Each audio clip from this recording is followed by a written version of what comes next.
you very much, Mr. Speaker. Mr. Speaker, Earth Day is a good day to set the record straight on Alberta's climate change strategy.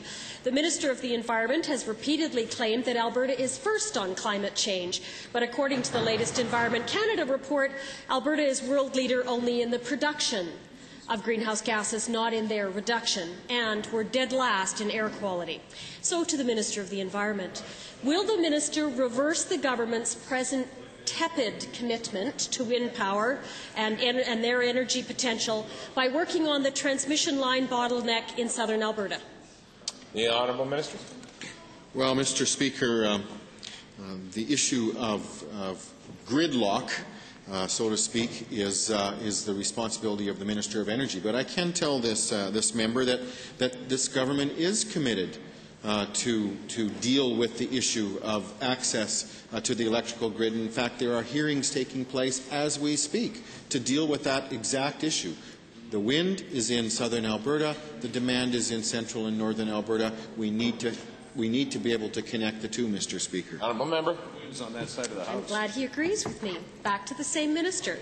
Given that most of the 21 states and 3 provinces that have adopted absolute caps have put those targets into legislation, given that, can the minister verify his statement from Monday that, and I'll quote, "As of today, Alberta is the only jurisdiction in North America that has any regulations," end quote, on climate change? The Honourable Minister. Mr. Speaker, there are no other jurisdictions in North America that have in place and in operation legislated reductions on a facility-wide basis with respect to CO2. I stand by my comments that I made earlier this week. They are true. I defy this member to prove me wrong. The Honourable Member. Happy to.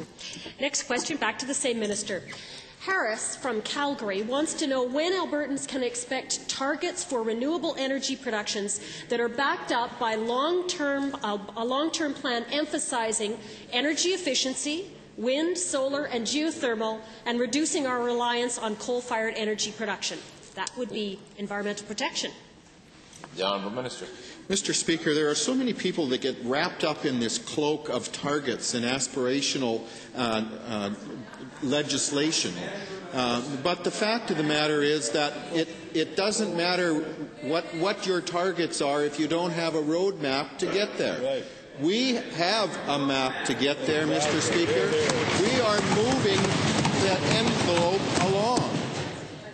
The fact is, Mr. Speaker, that there are all kinds of targets all over the world. No one is meeting their targets except Alberta. Right here.